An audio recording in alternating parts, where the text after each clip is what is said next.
সমাধান চাও যদি জীবনে মরণে, ফিরে যাও খুঁজে নাও চোখ রাখো কোরআনে। আসসালামু আলাইকুম ওয়া রাহমাতুল্লাহি ওয়া বারাকাতুহু। ইন্নাল হামদুলিল্লাহ ওয়াসসালাতু ওয়াসসালামু আলা রাসূলিল্লাহ। সম্মানিত শ্রোতা বন্ধুগণ, আশা করি আল্লাহ পাকের অশেষ মেহেরবানিতে আপনারা সকলে ভালো আছেন।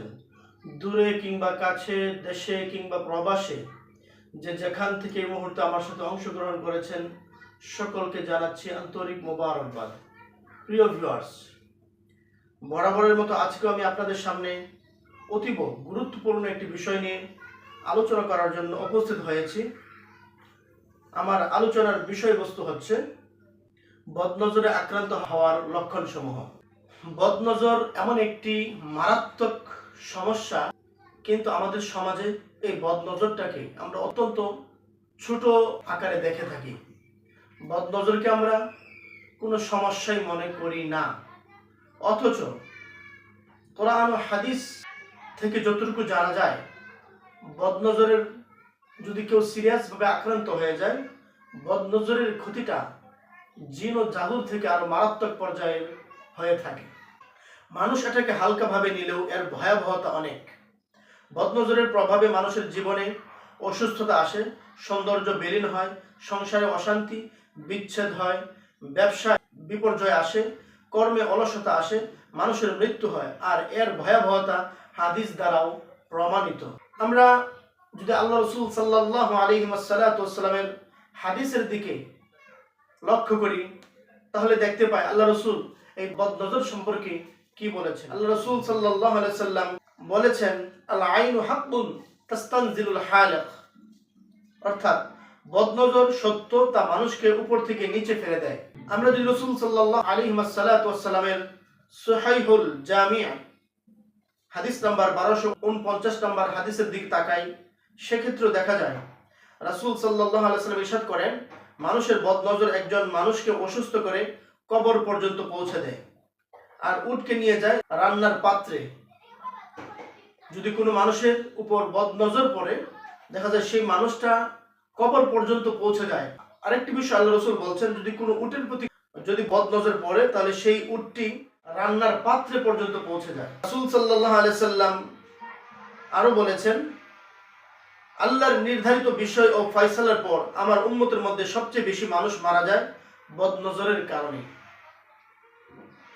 এমন অনেক ঘটনা ঘটে থাকে যে লোকটি মারাত্মক পর্যায়ে বদনজরে আক্রান্ত হওয়ার কারণে সে মারা গিয়েছে, অথচ দেখা যায় সে বিভিন্ন ডক্টর দেখিয়েছে, বিভিন্ন চিকিৎসা গ্রহণ করেছে, কিন্তু কোনোভাবেই সে সুস্থ হয়ে উঠতে পারেনি। এর কারণ হচ্ছে তার শারীরিক যে সমস্যাটা সৃষ্টি হয়েছিল বদনজর কেন্দ্রিক। যদি তাকে বদনজর কেন্দ্রিক চিকিৎসা প্রদান করা হতো, অবশ্যই ওই লোকটা সুস্থ হয়ে যেত, যদি আল্লাহ সুবহানাহু ওয়া তাআলা তার হায়াত বাকি রেখে থাকতেন। আমরা যদি সহিহ বুখারী এবং মুসলিমের আরো একটি হাদিসের দিকে তাকাই, সেক্ষেত্রে দেখা যায় উম্মে সালামা রাদিয়াল্লাহু তাআলা আনহা থেকে বর্ণিত, রাসূলুল্লাহ সাল্লাল্লাহু আলাইহি সাল্লাম তার ঘরে এক মেয়ে শিশুর চেহারায় দাগ দেখেন। অর্থাৎ তার ঘরে একটি মেয়ে শিশু আসলো। মেয়ে শিশুটিকে রাসূল সাল্লাল্লাহু আলাইহি সাল্লাম যখন দেখলেন, তিনি লক্ষ্য করলেন ওই মেয়ে শিশুর চেহারায় কিছু দাগ দেখা যাচ্ছে। মেয়েটিকে দেখেই আল্লাহ রাসূল বলছেন, এই শিশু মেয়েটির চেহারায় বদনজরের লক্ষণ দেখা যাচ্ছে। আল্লাহ রাসূল বললেন, আমরা তাকে ঝাড়ফুঁক করাবো। এই হাদিসটি সহিহ বুখারী এবং মুসলিমে এসেছে। এই বদনজরের কারণে মানুষের জীবনে অসুস্থতা নেমে আসে, সৌন্দর্য বিলীন হয়, সংসারে অশান্তি এবং সংসারে বিচ্ছেদ পর্যন্ত হয়ে যায়, ব্যবসায় বিপর্যয় আসে, কর্মে অলসতা আসে, মানুষের মৃত্যু পর্যন্ত হয়। আর এর ভয়াবহতা সম্পর্কে আমি যে আপনাদের সামনে আলোচনা করেছি, এই আলোচনার মাধ্যমে হাদিস দ্বারাও বদনজর সংক্রান্ত বিষয়টি প্রমাণিত হয়েছে। তো এই পর্যায়ে আমি আপনাদের সামনে বদনজরে আক্রান্ত হওয়ার কি কি লক্ষণ রয়েছে, যদি কোনো মানুষ, কোনো ব্যক্তি বদনজরে আক্রান্ত হন, আপনি কিভাবে বুঝবেন যে এই লোকটি বদনজরে আক্রান্ত হয়েছেন। আমি বদনজরে আক্রান্ত হওয়ার 16টি লক্ষণ আপনাদের সামনে উপস্থাপন করবো ইনশাআল্লাহ। আমি আশা করি যদি 16টি লক্ষণ সম্পর্কে আপনারা সচেতন হতে পারেন, যদি আপনার বাস্তব জীবনে কখন আপনি বদনজরে আক্রান্ত হয়ে যান, তখন আমার এই লক্ষণগুলো যদি আপনার সাথে মিলে যায়, আর যদি আপনি সেই সাথে সতর্ক হতে পারেন এবং উপযুক্ত চিকিৎসা গ্রহণ করতে পারেন, অতি দ্রুত সময়ের মধ্যেই আপনি এই বদনজর সংক্রান্ত সমস্যা থেকে উঠে আসতে পারবেন ইনশাআল্লাহ। বদনজর এটা দুই ভাবে হতে পারে। কোনো মানুষের মাধ্যমেও বদনজরে আপনি আক্রান্ত হতে পারেন, অথবা কোনো জিনের মাধ্যমেও আপনি বদনজরে আক্রান্ত হতে পারেন। তো আজকে আমি আপনাদের সামনে যে বিষয়টি আলোচনা করব, আমার আলোচনার বিষয়বস্তু হচ্ছে কোনো মানুষের মাধ্যমে যখন আপনি বদনজরে আক্রান্ত হবেন, মানুষ কেন্দ্রিক বদনজরে আক্রান্ত হলে একজন রোগীর মাঝে কি ধরনের লক্ষণ দেখা দিতে পারে সেই বিষয়গুলো আমি আলোচনা করব। বদনজরে আক্রান্ত হওয়ার 1 নাম্বার লক্ষণ হচ্ছে শরীরে সাধারণত দুর্বলতা থাকা, ক্ষুধা হ্রাস এবং বমি বমি ভাব হওয়া। 2 নম্বর লক্ষণ হচ্ছে চেহারাতে ফ্যাকাশে ভাব চলে আসা, চেহারা হলুদ হয়ে যাওয়া, চেহারা ধূসর রং ধারণ করা। 3 নম্বর লক্ষণ হচ্ছে স্থায়ীভাবে উচ্চ শারীরিক তাপমাত্রা, জ্বর থাকা। 4 নম্বর লক্ষণ হচ্ছে কোনো কারণ ছাড়াই কান্নাকাটি করা। বদনজরে আক্রান্ত হওয়ার 5 নম্বর লক্ষণ হচ্ছে ব্যক্তি ঘুমাবে, সে মনে করবে সে ঘুমিয়ে আছে, কিন্তু ঘুমের মাঝেও সে অনুভব করবে সে জাগ্রত। 6 নম্বর লক্ষণ হচ্ছে উভয় হাত এবং পায়ের মধ্যে প্রায় ব্যথা অনুভব করা, শরীরের ব্যথা অনুভব করা, শরীরের ব্যথা এক জায়গায় স্থির না থাকা। বদনজরে আক্রান্ত হওয়ার 7 নম্বর লক্ষণ হচ্ছে চিরস্থায়ী মাথা ব্যথা থাকা। যে সকল ব্যক্তিগণ বদনজরে আক্রান্ত হবেন আর তাদের যদি মাথা ব্যথা থাকে, আর সেই মাথা ব্যথা যদি চিরস্থায়ী হয়, তাহলে অবশ্যই বুঝতে হবে তার এই মাথা ব্যথাটা বদনজর কেন্দ্রিক হওয়ার সম্ভাবনা রয়েছে। বদনজরে আক্রান্ত হওয়ার 8 নম্বর লক্ষণ হচ্ছে বিভিন্ন অসুখ লেগে থাকা, অনেক চিকিৎসার পরেও ভালো না হওয়া, ঠান্ডা কাশি জ্বর সবসময় অনবরত লেগেই থাকা। বদনজরে আক্রান্ত হওয়ার 9 নম্বর লক্ষণ হচ্ছে কাজে মন না বসা, লেখাপড়া মন না বসা, নামাজ জিকিরে মন না বসা, কোনো কিছুতে তার মনকে স্থির রাখতে না পারে, সবকিছুতে তার মন উদাস উদাস একটা ভাব থাকে, তাহলে সেই ক্ষেত্রে আপনি বুঝে নিতে পারেন এই ব্যক্তিটি হয়তোবা বদনজরে আক্রান্ত হওয়ার সম্ভাবনা রয়েছে। বদনজরে আক্রান্ত হওয়ার 10 নম্বর লক্ষণ হচ্ছে মহিলাদের বা পুরুষদের অত্যধিক চুল পড়ে যাওয়া। বদনজরে আক্রান্ত হওয়ার 11 নম্বর লক্ষণ হচ্ছে আত্মীয়, বন্ধু ও সহকর্মীদের সাথে দেখা করতে অপছন্দ লাগা। 12 নম্বর লক্ষণ হচ্ছে ব্যবসা, কাজ বা পেশায় বিঘ্ন এবং ক্ষতি, ঝামেলা লেগে থাকা। বদনজরে আক্রান্ত হওয়ার 13 নম্বর লক্ষণ হচ্ছে বুকে ধড়ফড় করা, দম বন্ধ বা অস্বস্তি লাগা। অনেক পেশেন্টই বলে থাকেন যে আমার বুকে সবসময় ধড়ফড় করে, দম বন্ধ হয়ে আসে, অস্বস্তি লাগে, কিন্তু আমার বুকে কোনো সমস্যা নেই, এক্সরে করেছি, সবকিছু ঠিক আছে, কিন্তু আমার সাথে এমনটি কেন হচ্ছে বুঝতে পারছি না। ডক্টরের রিপোর্টে আপনার এই বুকে ধড়ফড় করা, দম বন্ধ হয়ে আসা এবং অস্বস্তি লাগার কোনো কারণ খুঁজে না পাওয়া যায়, তাহলে আপনি অবশ্যই ধরে নিতে পারেন বদনজরের কারণে হতে পারে। সুতরাং আপনাকে রুকিয়ার চিকিৎসা অবশ্যই আপনাকে করতে হবে। 14 নম্বর লক্ষণ হচ্ছে পেটে প্রচুর গ্যাস জমে থাকা। 15 নম্বর লক্ষণ হচ্ছে মেজাজ খিটখিটে থাকা, কোনো কারণ ছাড়াই রেগে যাওয়া। সর্বশেষ আমি যে লক্ষণটি উপস্থাপন করব, 16 নম্বর লক্ষণ হচ্ছে যখন কোনো ব্যক্তি বদনজরে আক্রান্ত হবেন, বিশেষত কাজ সম্পাদন করতে তিনি অক্ষম হয়ে যাবেন।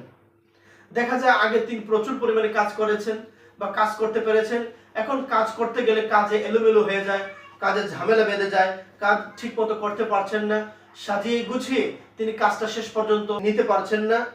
যদি কোনো ব্যক্তির ক্ষেত্রে এ জাতীয় সমস্যা দেখা যায় যে কাজ করতে গেলে তিনি অত্যন্ত অলস হয়ে পড়েন অথবা সেখান থেকে অসুস্থ হয়ে পড়েন, যদি বিষয়টি এমন হয়, তাহলে আপনি ধরে নিতে পারেন তিনি বদনজরে আক্রান্ত হয়েছেন, আর বদনজরে আক্রান্ত হওয়ার কারণে তার মাঝে এ জাতীয় সমস্যাগুলো দেখা দিচ্ছে। এখন প্রশ্ন হচ্ছে বদনজরে আপনি কেন আক্রান্ত হবেন? বদনজরে আক্রান্ত হওয়ার কারণ হচ্ছে আমাদের সমাজের অনেক মানুষ আছে যারা আপনার ভালো দেখতে পারে না। আপনি ভালো ব্যবসা করছেন, আপনি ভালো একটা চাকরি করছেন, আপনার চেহারা সুন্দর, আপনার সংসারকে নিয়ে সুন্দরভাবে চলছেন, আপনার স্ত্রীর সাথে আপনার ভালো একটা সম্পর্ক আছে, আপনার ছেলে মেয়ে সবাইকে নিয়ে সুখের একটি সংসার আপনি পরিচালনা করছেন। এই যে আপনার ভালো দেখে যখন কোনো মানুষ হিংসায় আপনার ক্ষতি তার মনে মনে কল্পনা করে, আপনার সৌন্দর্য, আপনার বিজনেস, আপনার চাকরি বাকরি সবকিছুতেই এই বদনজর লাগতে পারে। যখনই দেখা যাবে আপনার দৈনন্দিন জীবনে ভালো কিছু দেখে যখন অপর কোনো ব্যক্তি আপনার প্রতি হিংসা করবে, ঈর্ষান্বিত হয়ে, তখন দেখা যায় তার মনের ভিতরে সে যেই আপনার ব্যাপারে খারাপ আশাগুলো করে থাকে, এই আশার প্রভাবগুলো যখনই আপনার মাঝে লক্ষ্য করা যাবে, তখনই দেখা যাবে যে আপনি যদি সুস্থ স্বাভাবিক হয়ে থাকেন, আপনি অসুস্থ হয়ে যাবেন। আপনার চেহারা যদি সুন্দর হয়ে থাকে, আপনার চেহারার মাঝে বিভিন্ন ধরনের সমস্যা দেখা দেবে।